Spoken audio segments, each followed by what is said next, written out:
Good evening, everybody, and thank you for joining us. Welcome to our Sleep Disorders webinar.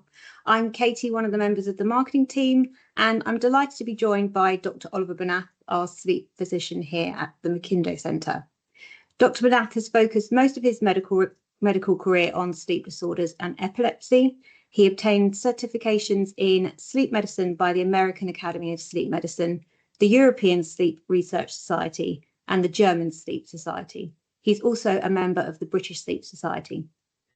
We're really looking forward to what he has to share about the most common and often overlooked causes of poor sleep. But before I hand over to Dr. Bernath and his presentation, I'd like to remind you that this is a live recorded event and the recording will be emailed to you. Please be aware that we won't be able to respond to raised hands directly, but do drop any questions that you have into the Q&A section and we'll ensure to address them during the dedicated segment later in the webinar. But once again, thank you very much for joining us and please welcome Dr. Oliver Bernath. Thank you very much, Katie. Thank you all on behalf of your body and brain that you invest an hour of your time and attention to sleep, something that has long been neglected, but I think by now most people have heard about it, that it is quite important, and I guess that's why you are here. So I want to run you a little bit through a few basic facts of sleep, and then in particular then going through some sleep disorders that you may experience or know somebody that experienced it, and so what the consequences, the potential ways of dealing with it. So first question, why do we sleep? For a long time it was considered a huge waste of time, and some very famous people said so. Including Thomas Alva Edison. He only slept 5 hours a night, but he neglected to say that he takes multiple naps during the day, so he also had plenty of sleep.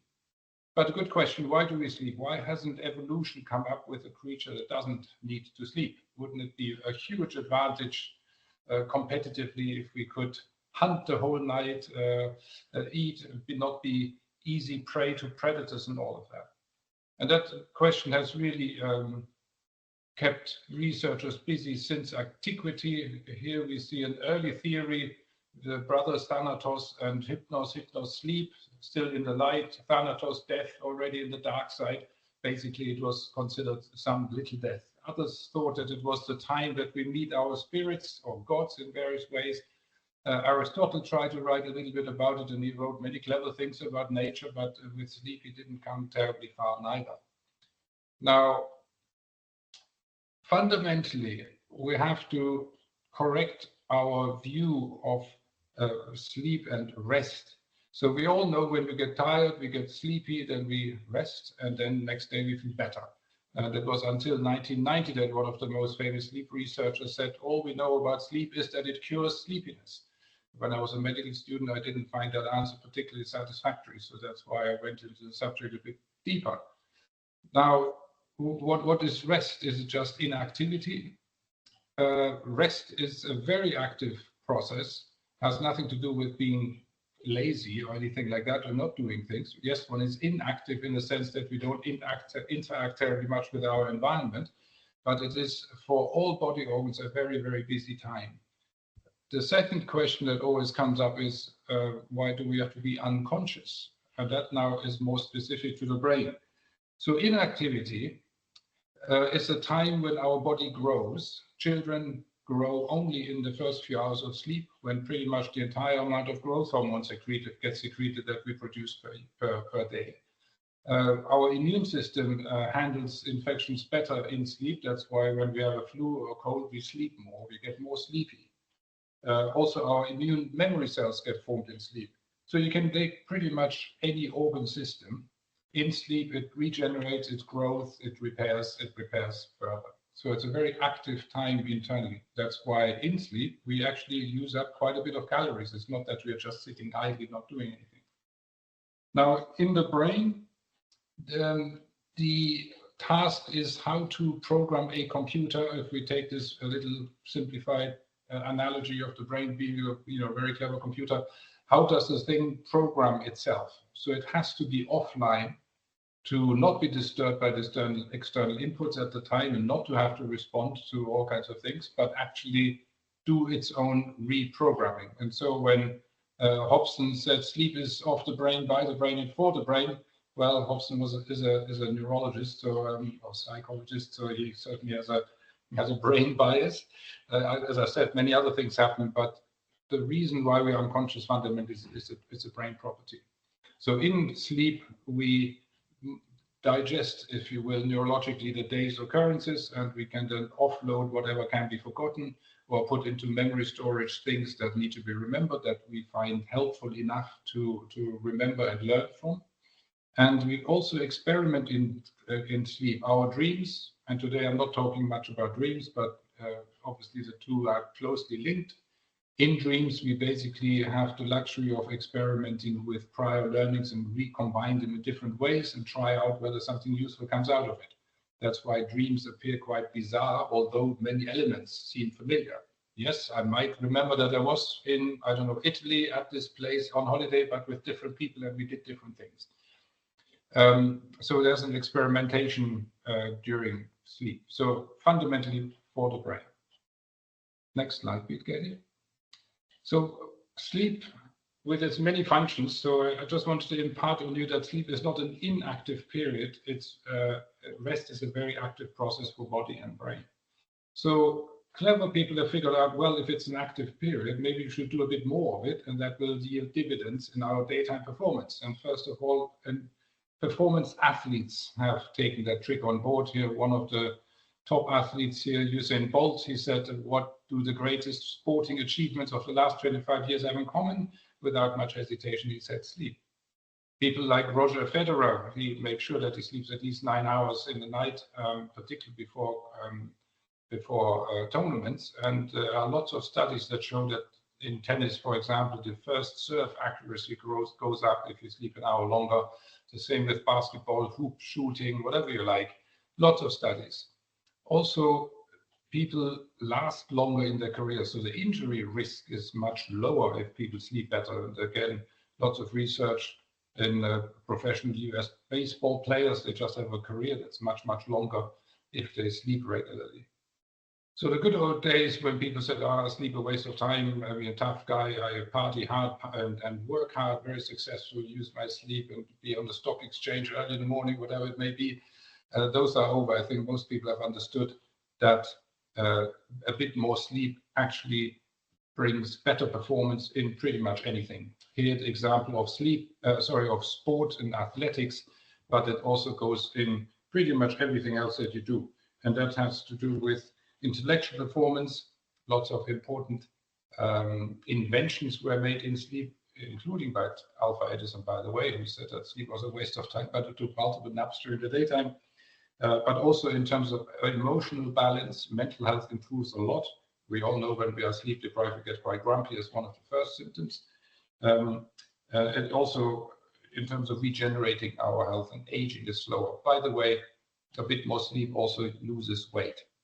So if I had a pill that gives you longer life, you feel happier, you reduce your blood pressure, reduce your infection rate, and you lose weight, the pill will be sold off the shelf, but you get it all for free every night if you sleep a little bit longer. The other way around, of course, sleep deprivation, and again, lots of literature has evil consequences, and statistics are very unforgiving on that one, including the 30% increased risk of dementia early on if you sleep only 5 hours or less. So there are lots of studies out there. And just one on the next slide I want to impart on you in particular, car accidents or just accidents in general. There's a very poignant quote, when I die, I want to go peacefully in my sleep like my grandfather and not screaming in terror like the others in his car. So obviously try making a macabre joke, but the point is it is a very dangerous thing to drive when sleepy. It's less dangerous to drive when drunk, because at drunk, at least people try to avoid the obstacle, but when asleep, there's nothing. They crash fully into it. And on average, if you look at the accident statistics just in the United Kingdom, there are about 1,700 deaths on the roads every year, and about 400 of them are at least significantly contributed by sleepiness. If you translate it, that means every day one person will die in the United Kingdom because of being sleepy and driving. So please do take that seriously. If you remember nothing else, that would already be having been worth the hour listening to me. Next slide. So a few basic facts about sleep and a little bit myth busting, hopefully, as well. Next slide, please. Sleep science is a fairly young thing, although it was of interest to mankind ever since antiquity, as I mentioned earlier. Really, sleep research hasn't gone terribly far until the beginning of, actually the middle of the last century. Beforehand, there were a few chronobiological research about plants closing down in the dark and so on. So 24-hour rhythms were a bit investigated, but sleep really not much. And it really started when Hans Berger discovered that the brain generates electrical currents and could record that from electrodes stuck to the scalp. So the EEG was discovered, but even then it took another 30, 40 years until it was used in sleep. And here we see Professor Dement, it's Stanford, who was originally at the University of Chicago, with a polysomnography device. So he was one of the pioneers of polysomnography. In 1953, REM sleep was discovered. So he then is one of the first ones who realized that there are different sleep stages. Sleep is not all the same all night long. And he was a founder of the first sleep clinic in the world at Stanford University. That's, by the way, where I still studied sleep medicine, and I still studied with Professor Dement. So, so you see that the whole thing is very, very fresh and young. Next slide, please. Nowadays, the recording of sleep studies has become quite complex. So we measure brain waves, eye movements, breathing, airflow, breathing effort, movement of chin, of other muscles, heart rate, of course, oxygen, and all the rest. So you'd be surprised that people even fall asleep when they're hooked up like that. But in our sleep lab here, people do that every night, and we get very, very helpful readings. Next slide, please. Now, a few basics about sleep. So sleep is a very fundamental function, a bit like eating, drinking, or breathing. So when some people tell me, oh, doctor, I have such severe insomnia, I haven't slept in weeks, I know that can't be, because otherwise it wouldn't be here. It's a bit like saying, I don't like breathing, I haven't taken a breath all day long. Probably not likely, right? And sleep, as I said, is not just eyes shut and that's it, but sleep has different types of sleep. There's REM sleep, a rapid eye movement sleep, when we have our active movie-like dreams, but there are also so-called deep sleep or slow wave sleep, where the brain waves just show large slow waves, and lighter sleep. And they're not, thus lighter sleep is less valuable than deep sleep. They all are needed and vital for survival. It was simply that you have to shake somebody harder if the person is in deep sleep to wake them up. So it was quite rudimentary in the early days of sleep research. But so here you see that sleep comes in cycles, and this is a leftover from evolution. As cavemen, sleeping was a very dangerous thing to do because the predators could get us easily. And so it was not a wise thing to sleep one type of sleep after another, because we may never get to the one in the early morning hours anymore. So it was cleverer to do a sleep in cycles, so we get a bit of sleep of all types for the 1 to 2 hours, and then get another sleep cycle if no predators have shown up. So we have these sleep cycles, and at the beginning more of the stage 4 deep sleep, in the early morning hours a bit more of the REM sleep. But in between, we do wake up frequently.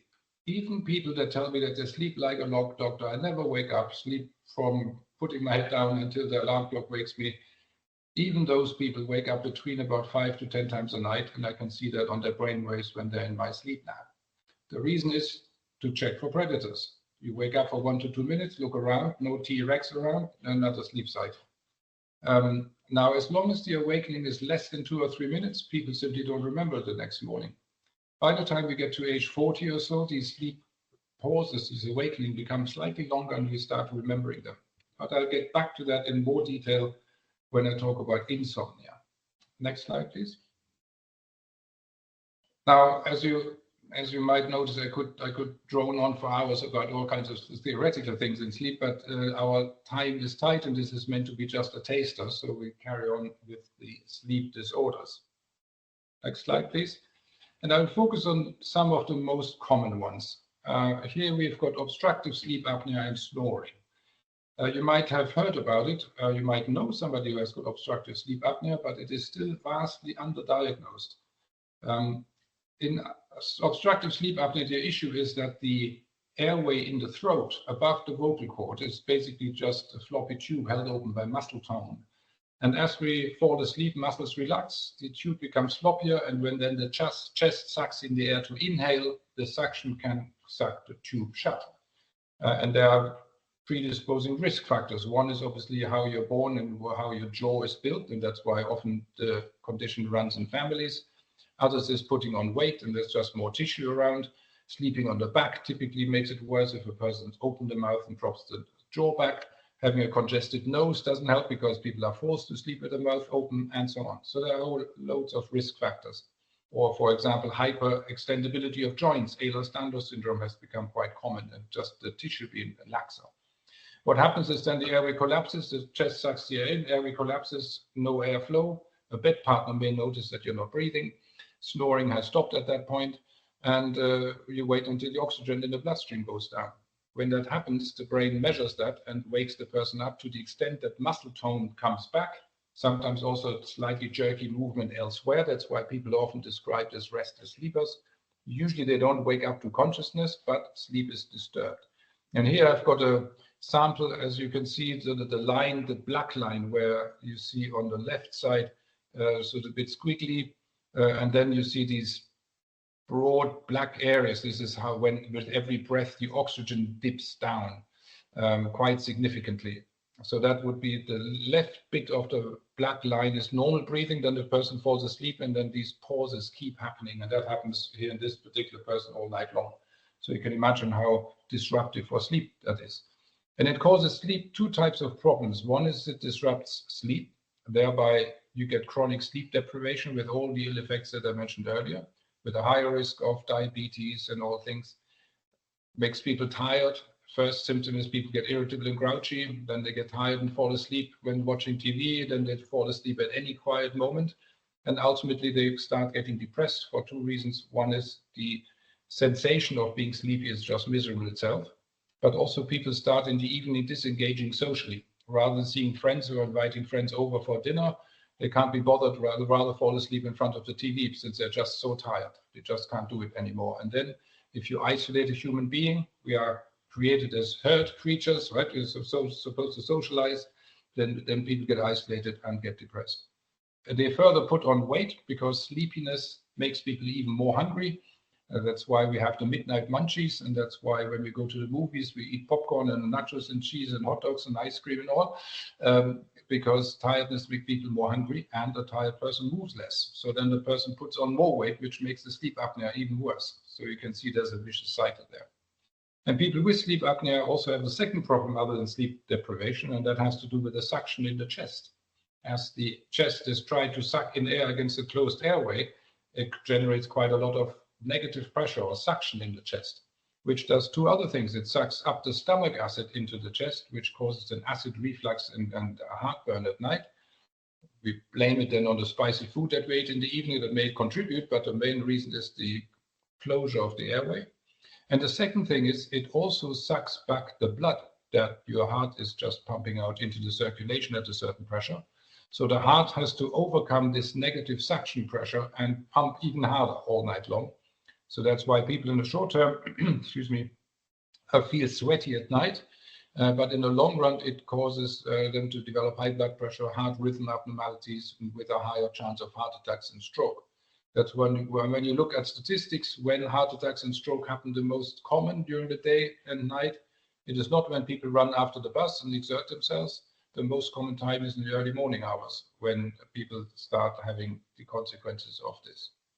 So if you have yourself observed that you snore a lot and have stopped breathing, awake choking, or your bed partner, then it might be time to have a sleep test to see whether you suffer from sleep apnea. It's, as I said, quite common and increasingly common condition with average body weight going up in our population, but also because of softer foods. Our jaw development is different from our time as cavemen. So it's a whole epidemic out there with sleep apnea. There are a number of clinics where you can get screened, and there are a number of treatment options, which I will not go into today, but again, if you have snoring, somebody notices apneas, you are tired during the daytime a lot, then it might be worthwhile getting checked. Next slide, please. Next common condition in sleep is insomnia, not sleeping enough or well. By the way, insomnia is defined by the subjective dissatisfaction with sleep and daytime impairment as a consequence thereof. So somebody can, in theory, have 8 hours of sleep and still have insomnia. Now, that would be called paradoxical insomnia, in particular if the person tells me, doctor, I don't sleep, I can't sleep, never sleep, or I only sleep 2 hours. If a person tells me I only sleep 1 or 2 hours, but I never fall asleep during the daytime, and by the way, I tried various sleeping pills and none of them work, it's a very high chance that this person has paradoxical insomnia, where basically the perception of sleep and the actual sleep go apart, which is quite common for people that have chronic insomnia over a long term. Obviously, that needs to be treated differently than people that actually don't sleep as much. Also important to realize that I mentioned earlier, there are lots of studies when people have chronic sleep deprivation. That means sleeping less than 4 or 5 hours a night on a long-term basis, have very nasty statistics in terms of their health on pretty much any organ system you want. Interestingly, we don't see the same health problems with people that have insomnia, because most people with insomnia sleep substantially longer than what they estimate themselves. So it is pretty uncommon to find an insomnia patient who sleeps consistently less than 6 hours. And that's why people with insomnia have far less the risk of nasty health issues as these studies with chronic sleep deprivation would suggest. So that should relax some of you, that all the things that you nowadays read in the papers all the time, or papers old-fashioned, right? So in the news, on social media and so on, about sleep deprivation don't quite apply. But nevertheless, insomnia is a very miserable condition because people are just don't feel that they either can't fall asleep or wake up often. Now, there are different types of insomnia, of course, and I just want to highlight the one in particular, since, again, in the interest of time and since it's just a teaser today. Remember, I told you about the sleep cycles, and I told you earlier that we keep waking up multiple times to check for predators.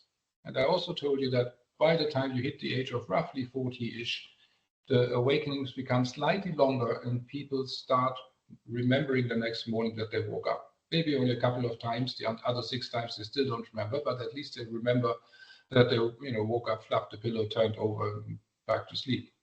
By the time we hit 50, the awakening has become so long that we notice that the bladder might be tickling a bit, and we rather spend a penny now rather than being disturbed 2 hours later, and we start going to the bathroom. Production might be underwhelming, but at least we have gone, right?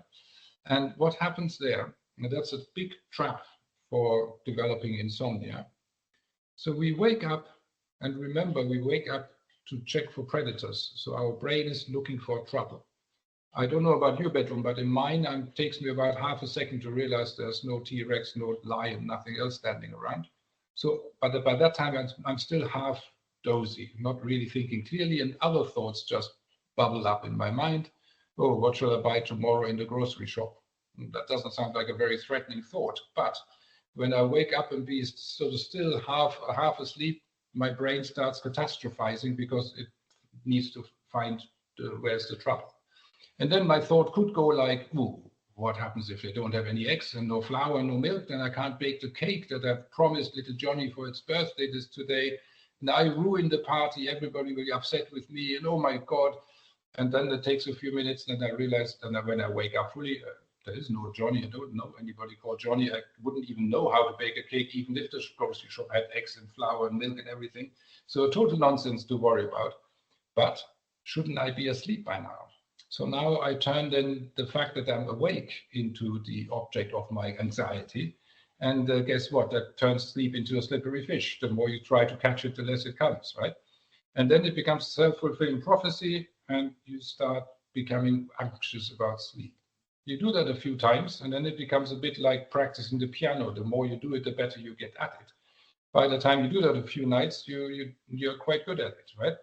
And then all of a sudden you start having longer pauses in the early morning hours when the most need for sleep has been slept off, so to speak, right? And hyperarousal and anxiety then overrides the remaining sleep need, and you start going in and out of sleep for the rest of the night.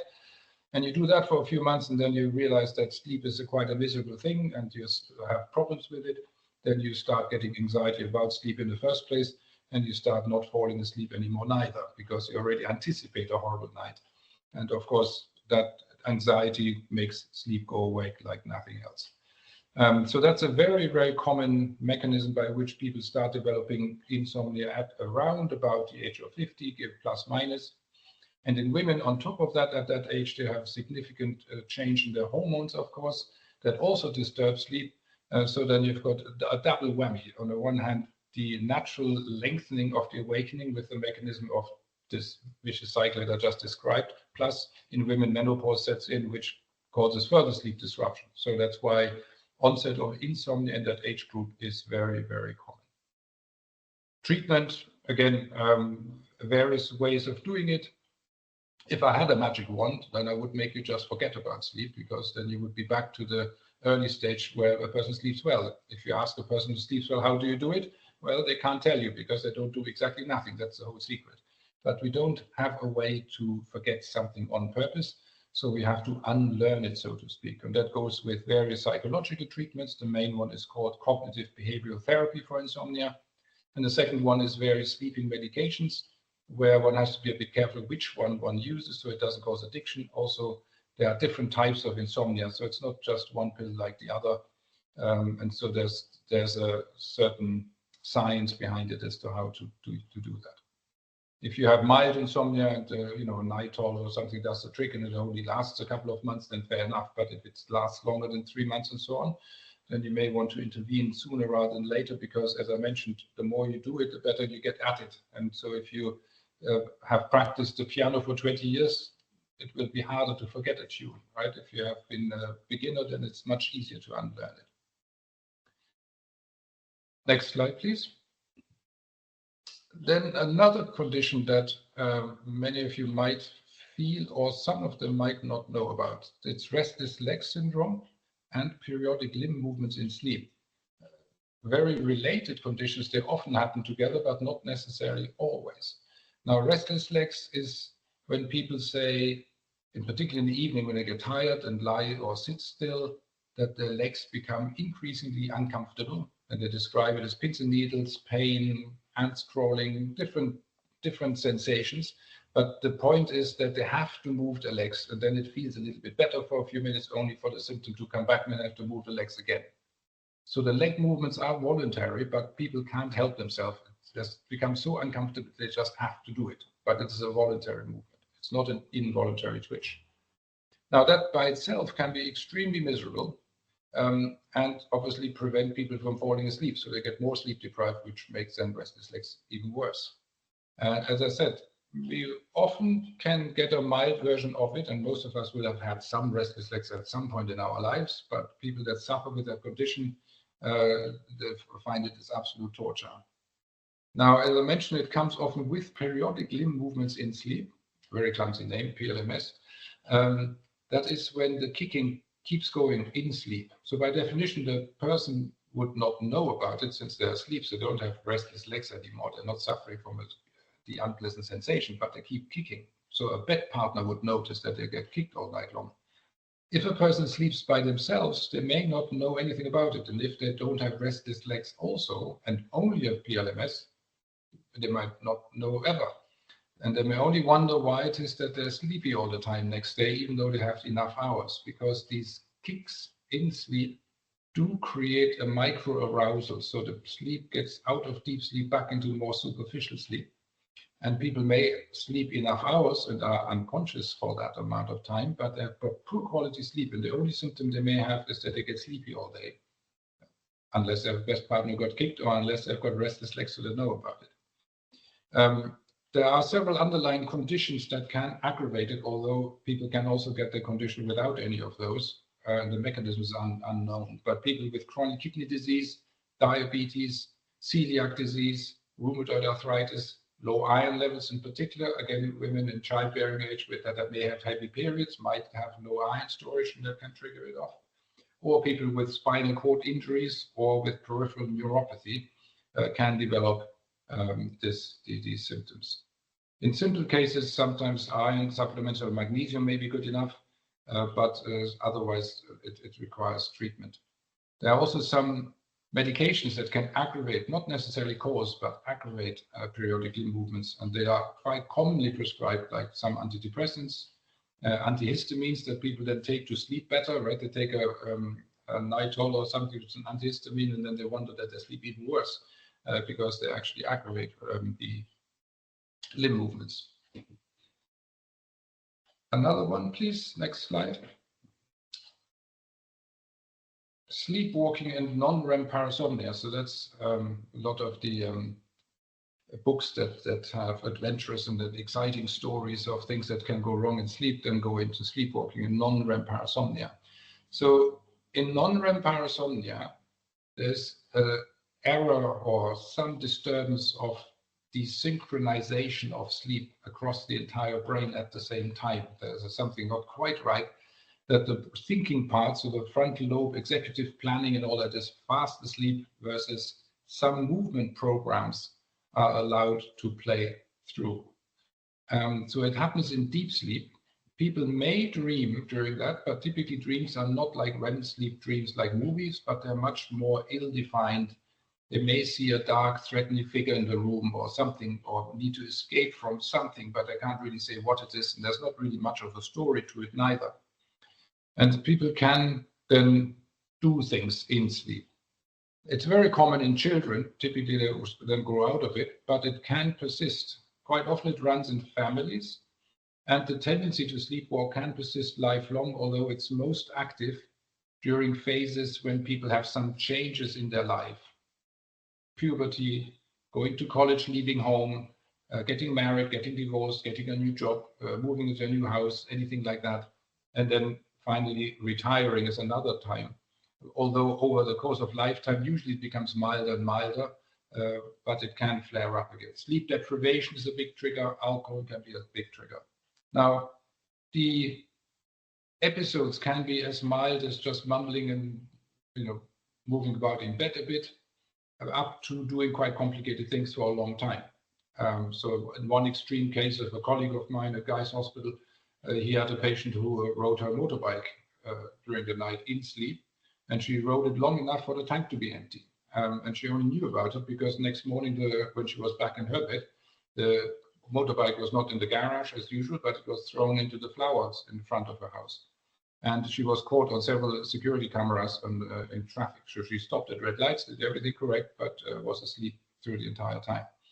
There are also the famous forensic cases where people commit crimes in sleep, and sometimes it's probably true, or sometimes they probably try to see whether they get away with that defense, that they, robbed the bank or killed their ex-girlfriend or something, right? And they blame it on sleep. But it does exist, and there are some very well-described cases like that. More common are behaviors that you could, again, sort of trace back to our time as cavemen, sort of primitive behaviors, if you wish.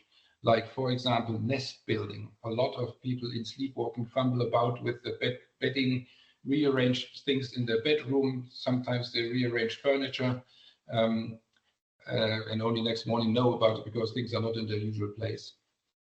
Another one is sleep eating. Again, sort of a simple behavior of our nature. And that can cause problems if people either put on lots of weight because they just eat the whole cake in front of them, or they raid the fridge and eat things that shouldn't be eaten uncooked, like raw chicken, or in the extreme cases, they could swallow bleach or something else, right? So it can be quite dangerous. Another common one, probably underreported because people get embarrassed about it, is sexual behavior in sleep, sexsomnia. Again, sometimes it leads to forensic cases where, with the accusation of rape and so on, but most cases happen between partners that know each other well, married couple or so on. And it can be masturbation activity up to trying to approach and have sexual intercourse with their sexual partner. I'm sure there are lots of mild cases where it is just fumbling a bit, which under the bed sheets, you would never know about it, right? So I'm sure it's underreported, but it's also a relatively common version of it. And as I said, it can be associated with ill-defined dream recall of something. The most common one, 85%, is fighting off a threat. Again, as a caveman in sleep, the most worrisome thing was that we get attacked. So 85% of sleepwalking, if they do remember a dream, have to do with fighting off a perceived threat or escaping from something.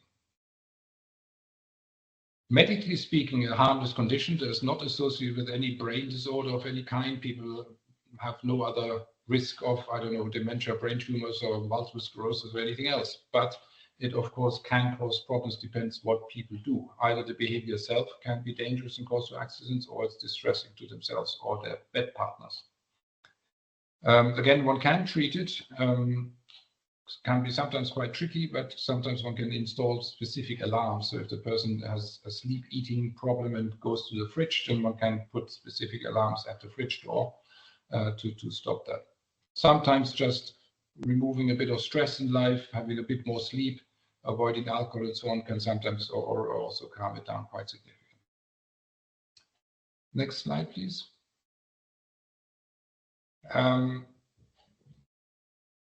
The other part has to do, and I said today I'm not going to talk a lot about dreams and dreaming, but another condition that to some extent we all have experienced at some point in our lives, that we have nightmares, but there are more specific dream disorders. Like very common is common seen in my clinic is the post-traumatic stress disorder, where people relive the traumatic event in the dream on and on and on and on, over and over again, and somehow do not emotionally overcome the trauma, and so they're stuck. Like some of you may be old enough to remember vinyl records. If you had a crack in it, and it keeps around and around, so it's a bit like that.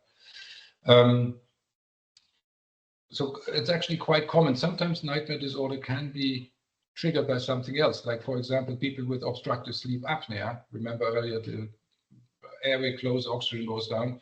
They can quite often dream of suffocation or being underwater, where basically the brain gets the message from the breathing system, we're not breathing, then the brain tries to put it into a story just to not need to wake up for it. And so that can be quite often. Also, acid reflux and so on often can cause nightmares. So sometimes one needs to look at the underlying medical causes that can trigger that. Diabetes with higher frequency, having to go to the bathroom at night and so on, can trigger nightmares. So quite often the solution is actually something quite biological, rather than necessarily that the nightmare is a big psychological story behind it, although that of course also exists, and that people can have stressful life events that triggers that. So that's also something that in sleep medicine I deal with quite on a regular basis. Next slide, please. Now, we talked about sleepwalking, and there's a sneaky distinction between another condition called REM sleep behavior disorder that has been quoted in the media quite a lot in the last half year as being an early manifestation of Parkinson's disease and potentially other forms of dementia.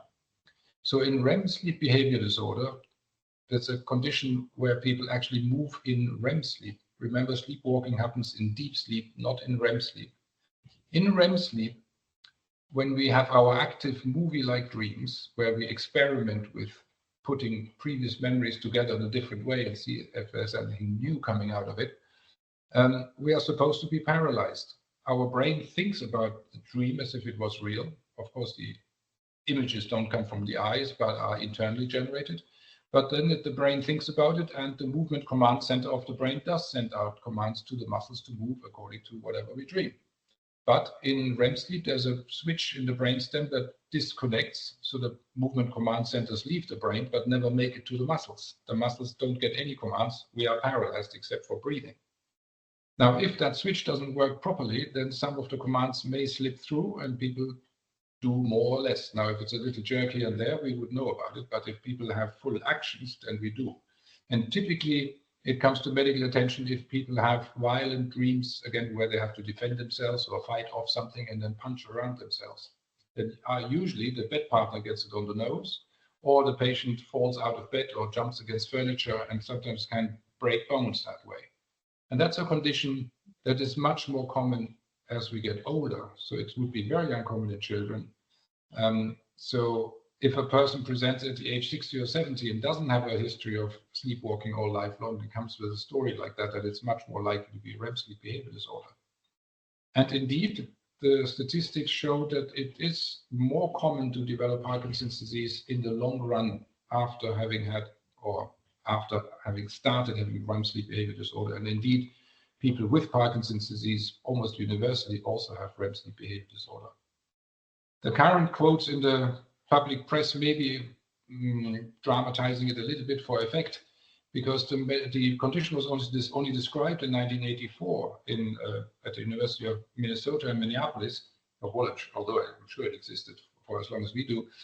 So it only has been sort of 20 odd years that people have collected larger samples of patients that could be followed over the next few years and see what happens. And of course, if you follow somebody who at onset of the disease was 60 years old for the next 20 or 30 years, then the person is 80 or 90 years old by the time, right? And there the incidence of Parkinson's disease and dementia goes up with age anyway. But it does seem that this is an additional risk factor, although it's probably not quite as dramatic as some of the public quotes make it sound like. One can treat it very successfully in the terms that one can suppress these movements and avoid injuries and so on, although one can't really treat the underlying condition that drives it. But with melatonin and clonazepam and so on, one can usually suppress it and control it. Next slide. I think I've gone through the main. Just a couple of minutes, the more rare conditions, but you might have heard about, if you read about sleep a little bit, as narcolepsy, quite a famous, and idiopathic hypersomnia, where people are asleep all the time and still get sleepy, despite 10 hours sleep at night, and still fall asleep during the daytime.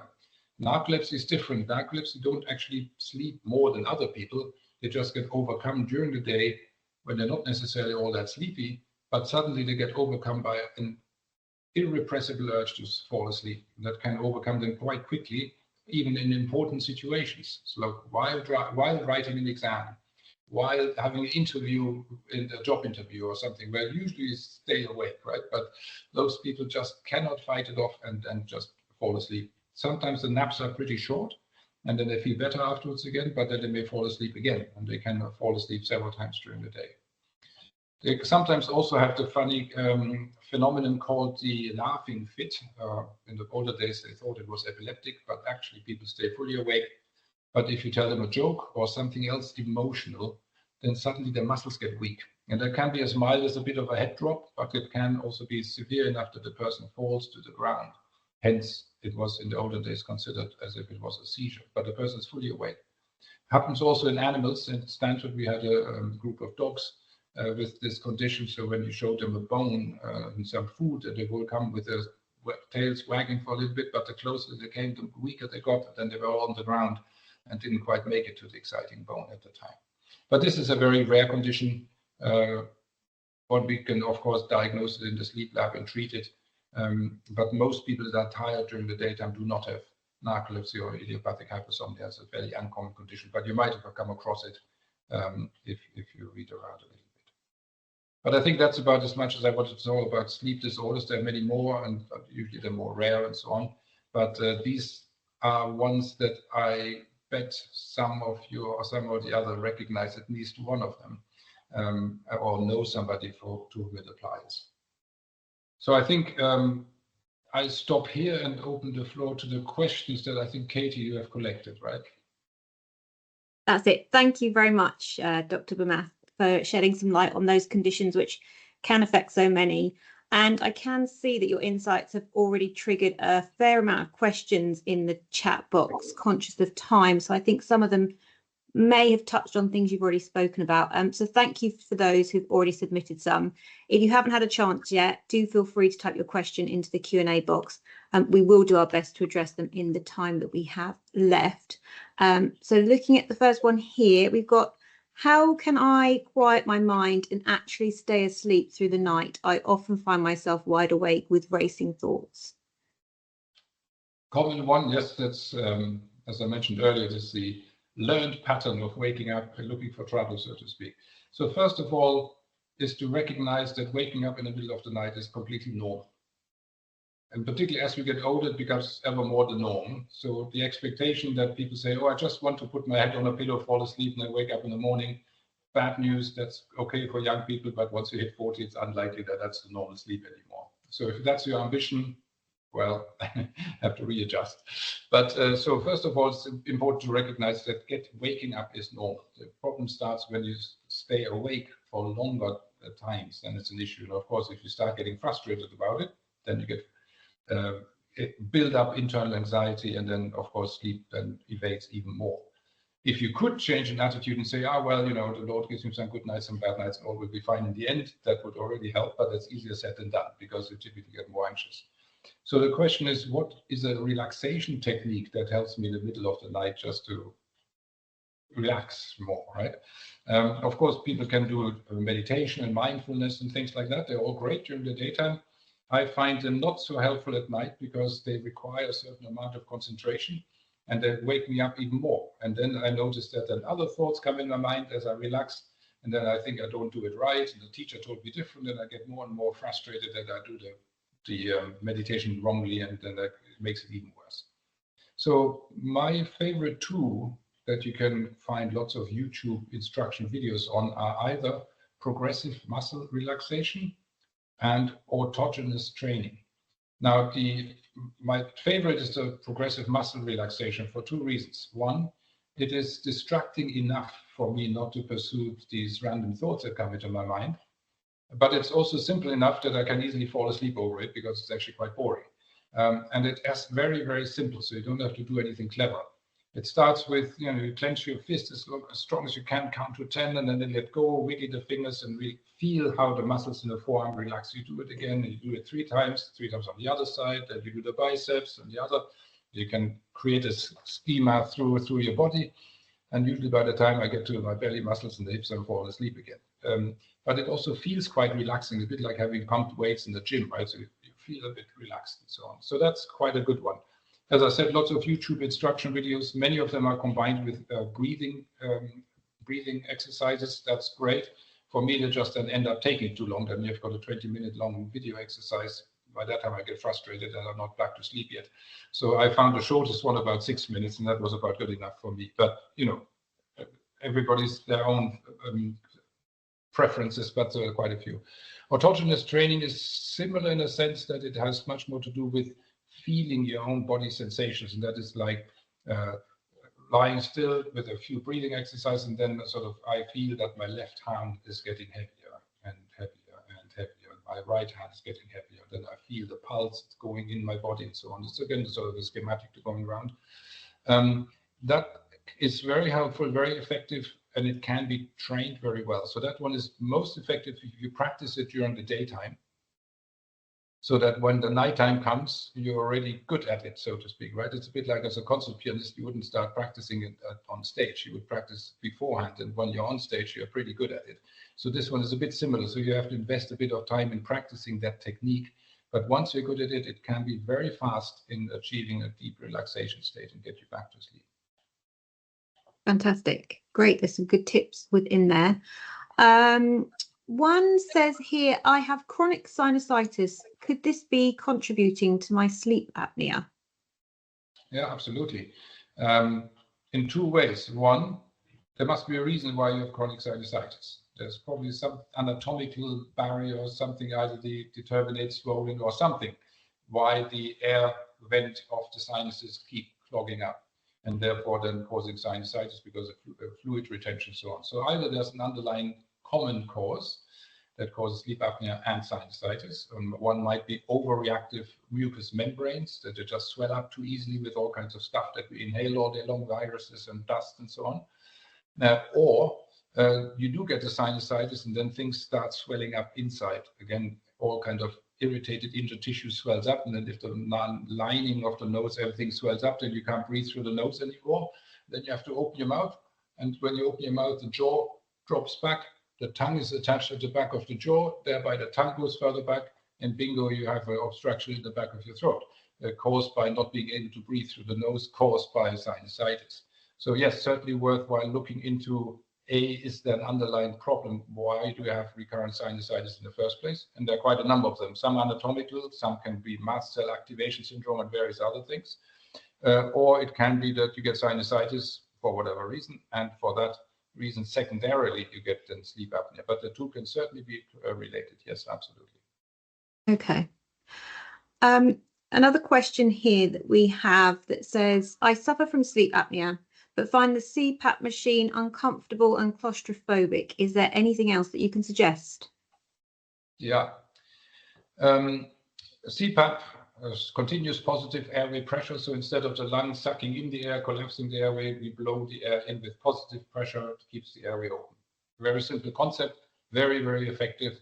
But you need to wear a mask that's connected to a machine at the bedside table that blows the air. And then, of course, that can cause claustrophobia. One thing would be worth trying different masks. There are masks that sit only on the nostrils that sometimes have less of a headgear rather than a full face mask. So that might be just a choice of the different masks. Another one is one can try to use the masks already during the daytime while watching TV for half an hour or something, just to get used to breathing against the flow of air and breathing with the mask on, so to get just more used to it rather than only putting on when it counts at night. Back to the pianist on stage, right? You practice it beforehand before you need it. So that can overcome it in many, many cases. If you really can't tolerate CPAP, and yes, that also exists, then a second choice would be a so-called mandibular advancement device, MAD, or advancement splint.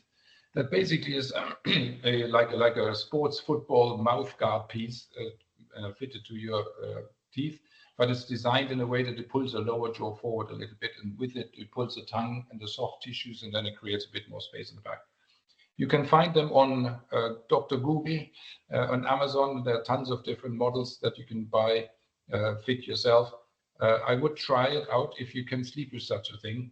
But if you do, don't use it in the long term, because ultimately they are orthodontic devices and I don't know what it does to your teeth in the long run. So if you find that you can sleep with them and it's more comfortable than the CPAP device, then I would recommend that either your GP refers you to an NHS orthodontic clinic with the waiting time, or you go privately. There are orthodontic specialists that fit those devices, and they can be very effective. Then there are various devices that help exercise the floor of the mouth muscles. There's something called the iQoro, IQORO, or something called Excite, OSA. So Excite, like exciting, Excite, OSA for obstructive sleep apnea. But depends how severe it is. They are good for mild to moderate obstructive sleep apnea. For severe one, probably not good enough. Then there are various surgical techniques. Again, one can do various procedures to change, but again, would require an ENT surgeon with experience in that field to assess whether your particular anatomy lends itself to that or not. And then there are newer devices, hypoglossal nerve stimulator and another tongue-based implant. Basically, they control the nerve that controls the muscles, so that when you fall asleep, the machine, that it's like a cardiac pacemaker almost, right, tells the muscles to behave as if you are awake. So they never relax, poor guys, right? So this can also help for people that can't tolerate CPAP.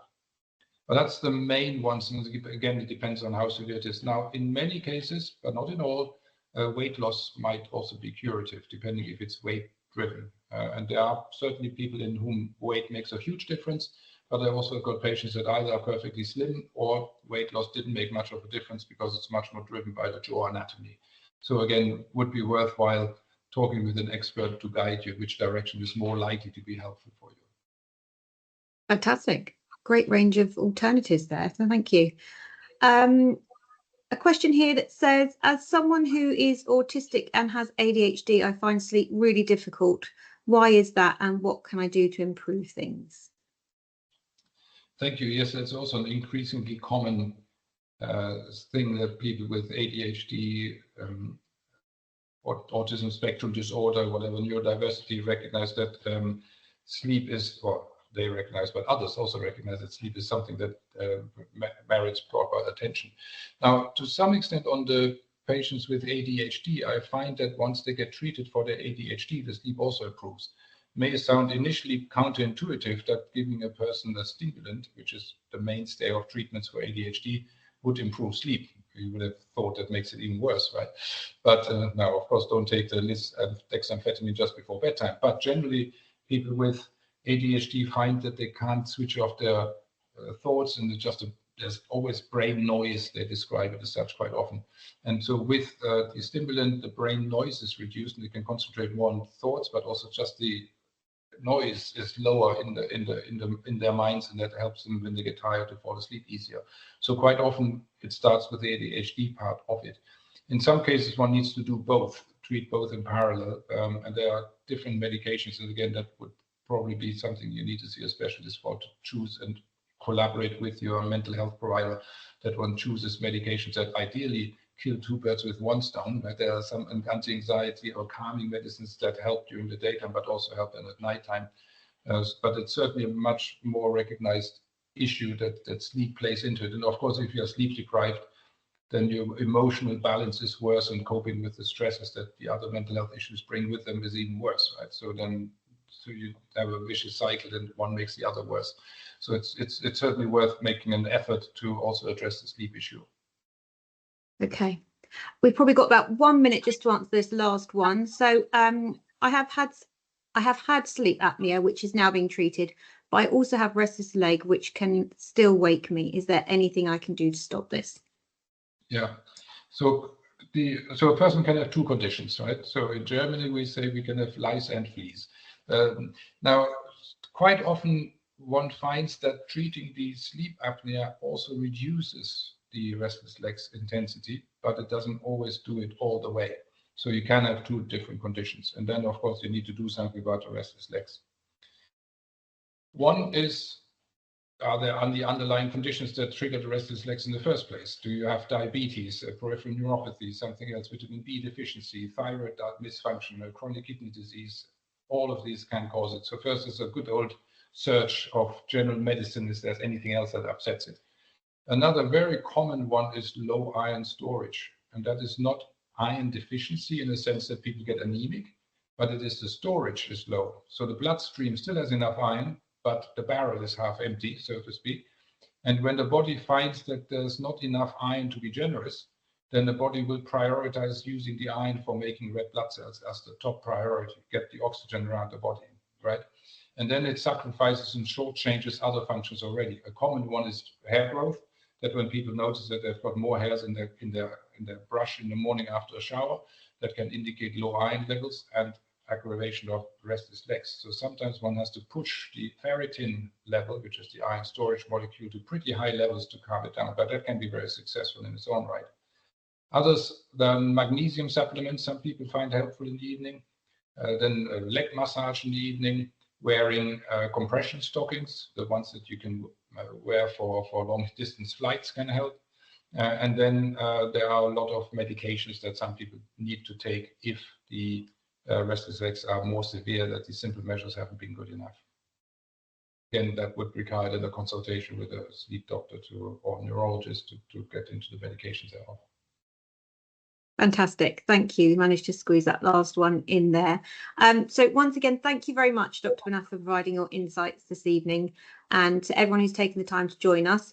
If you have any further questions or would like to book a consultation with Dr. Bernath, please do not hesitate to get in touch with us via the details that are currently displayed on the screen. When you do receive the recording of tonight's webinar, you'll also receive a survey link with just 3 quick questions. For feedback, it's always helpful to know what's working well, but also areas that we can improve on. So we'd really appreciate hearing from you about how this evening went. But once again, thank you very much for your time and enjoy the rest of your evening. Thank you and good evening.